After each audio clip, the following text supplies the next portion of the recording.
Time now for the Congresswoman's favorite part of this morning's program. It's the OTR Pop Quiz. In fact, when she arrived here this morning, she said, I would like to jump right to the OTR Pop Quiz. Not a fan. Not a fan. All right. No, okay, well, I'm not a good test taker. Wait a minute. Now we're going to start with Shirley Chisholm. Oh, my goodness. Okay, let's go. Okay, you ready? Let's go. So she is one of your heroes. She's the first black woman Yes. elected to Congress. Your office is the same one that she worked from, yes, right? Longworth 1108. There you go. Yes. So we're bringing it right to your home. Okay. She was born in Brooklyn, but she spent part of her young life on her grandmother's farm in the Caribbean. Which island was that farm located on? Martinique, Barbados, or St. Vincent? Barbados. Barbados. Both of her parents had ties to Barbados, and she's considered a Barbadian American. Bayesian.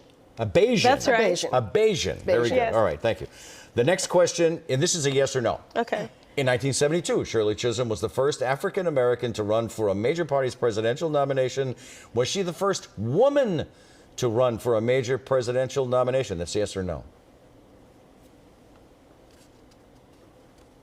She's thinking No. That's correct answer. Yeah. Margaret Chase Smith, by the way, Yes, ran for the Republican nomination in '64. You've been she so wasn't the worried first about this woman. pop Yeah, quiz. I had to You get my just- chronology. You're 2 I for had to 2. get it in there. You're already at least at 500. Okay, all Okay, right. you served with Mayor Michelle Wu in the Boston City Council. You are both from the city of Chicago. Chicago, like Boston, is known for its neighborhoods. Yes. So which one of these spots is the name of a neighborhood in both Boston and Chicago? Is it Hyde Park? Is it Roslindale? Or is it Jamaica Plain? Hyde Park. Boom! You are 3 for 3. Home to the Obamas. There in you go. fact, Ladies yes. and gentlemen, we're going for a perfect sweep here. Okay. We're going to talk about Somerville. It's one of the communities in your 7th district. Yes. So let's finish up the pop quiz in Somerville. Archibald Query is credited with inventing an iconic treat in Somerville early in the 20th century.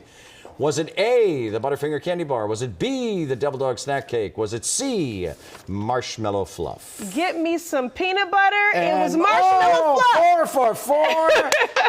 There is an annual fluff festival in Union Oh, Square. yes, Boom. yes. And It's you coming. nailed it. It's coming.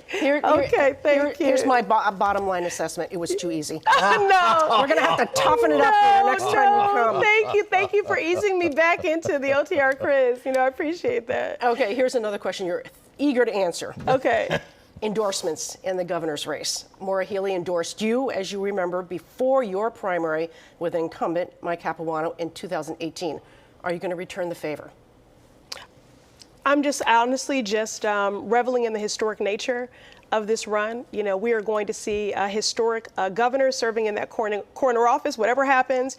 And I have the good fortune of calling Maura and Sonia good friends, and these are people that I've legislated and done work with. So are you going to stay out? We shall see. So are you going to stay out and not do a primary endorsement because you're good friends with both of them? We'll see. Yeah, we'll see. Honestly, I just want everyone to pay attention. All these races matter.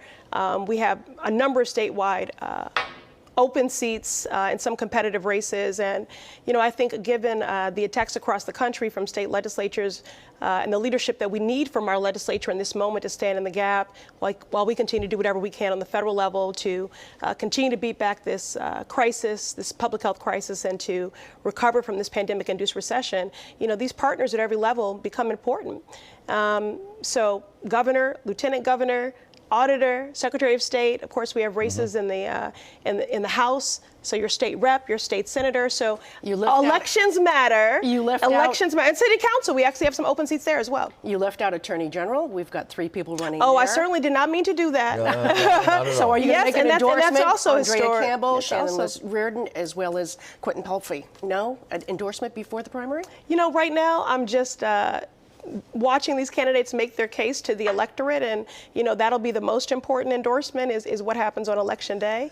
The rest, I'm a political watcher. She's avoiding me. I'm not avoiding you. Yeah. I'm just a political watcher right now, and we shall see. I tell you what, I'll give you a phone call. That works. You'll be one of the first to know. I'll be waiting. Okay.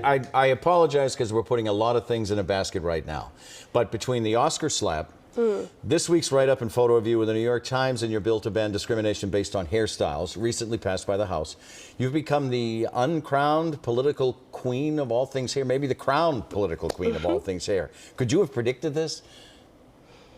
Well, I've sort of become this alopecia global ambassador. This was a transformation not of my choosing, but I'm trying to stand in it, and the community has welcomed me with open arms.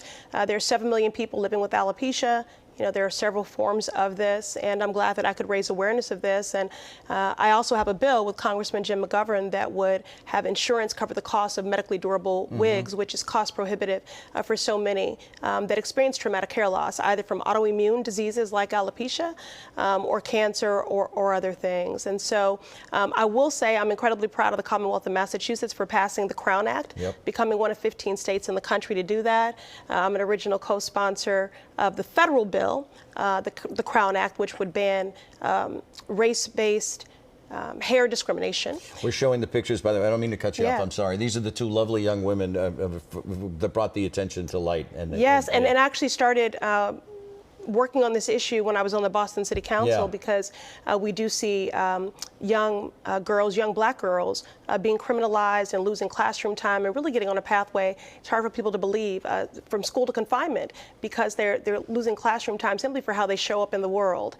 And so we should be focused much more on them making the honor roll, than their ethnic pride and expectation expressed in a hairstyle. Everyone should be allowed to show up in the world fully, authentically and unapologetically as themselves, without any fear or any discrimination, either in learning communities or in the workplace, and that is the goal. And so the Crown Act has passed the House, but we needed to pass the Senate and to become federal law. But then again, you see yourself in the New York Times.